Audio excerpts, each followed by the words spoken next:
Mi influencer, Jesús, en Marcos capítulo 5, versículo del 1 al 20, nos muestra allí la diferencia entre una sociedad sin Jesús y otra con Jesús. Me refiero a Gadara. Allí, conscientemente Jesús arrastró a sus discípulos para que presenciaran una escena que quedaría marcada en sus conciencias. Un espíritu impuro había logrado convertir una persona en un animal sin control. El espíritu impuro había degradado de tal manera la conciencia de esa persona que ella ignoraba en primer lugar que era un ser social. Por eso vivía en los sepulcros. Ignoraba que tenía que autorregularse o limitarse para poder convivir. De manera que le ponían cadenas y grillos y desarrollaba una fuerza brutal y se liberaba de ellas. En tercer lugar, estaba tan poseído por la impureza moral que si no tenía nadie a quien agredir, se agredía él mismo. Toda pérdida de sentido de identidad de un ser humano. Todo lo contrario a lo que fue a hacer allí Jesús. Jesús es un poder ético. Y cuando digo ético, significa un poder con una perfecta conciencia. Cuidado todos los cristianos que andamos buscando poderes sin ética, porque eso define perfectamente a un espíritu impuro. Es por eso que el camino de Dios estaba bien definido por Jesús. Un poder ético. Ética que permite que no haya espacio para crueldad de ningún tipo.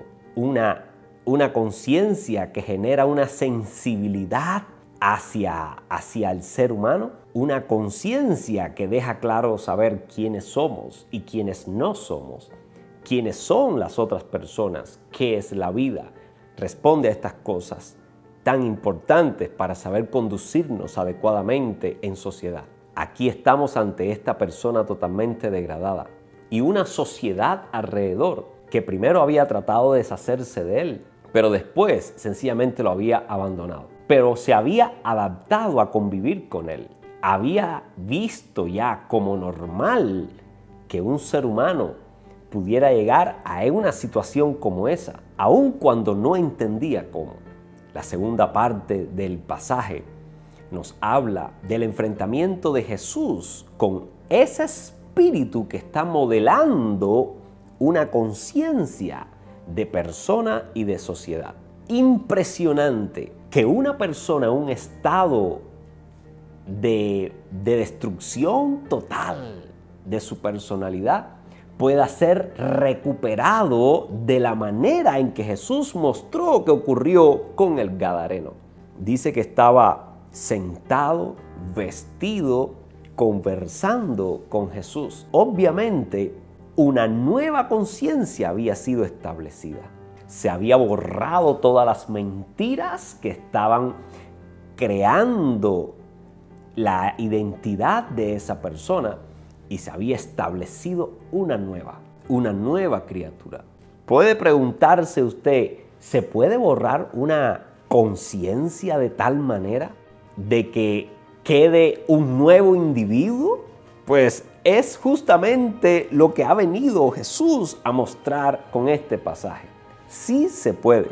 En Hebreos 9, versículo 14, dijo allí el apóstol Pablo que Jesús, a través de su sangre, por el poder del Espíritu Santo, nos había limpiado de toda mala conciencia. La conciencia puede ser borrada y restablecida completamente nueva. Y esto es lo que vino a hacer Jesús con su sangre. A través de ese sacrificio, Él compró para nosotros el perdón. Y el perdón es lo que limpia justamente toda esa suciedad, toda esa conciencia de obras muertas, para que podamos servir al Dios vivo. Fue la reacción inmediata de este hombre. La sociedad quedó en el mismo lugar. La sociedad quedó atrapado bajo la conciencia que iba desarrollando y a la que les iba acomodando este espíritu impuro. Pero este hombre, el que peor estaba, terminó a los pies de Jesús, pidiéndole acompañarlo a donde quiera que fuera. La aplicación de este mensaje es que las conciencias pueden ser educadas por espíritus impuros o por la palabra de Dios. El resultado de ambos ya lo tenemos: un gadareno o un gadareno liberado. Escuchemos la voz de Dios y no toda voz que se oye hoy en nuestras sociedades. Definamos la verdad a partir de lo que Dios establece y no a partir de cualquier colectividad humana de turno, porque no quisiéramos que nuestra conciencia le sea jugada una mala pasada. Jesús ha demostrado que tiene poder no solamente sobre las fuerzas de la naturaleza, cualquier tipo de tormenta me refiero. Él también tiene poder sobre todo tipo de maldad. Él puede dar paz en medio de la tormenta, pero también puede dar paz en medio de la maldad.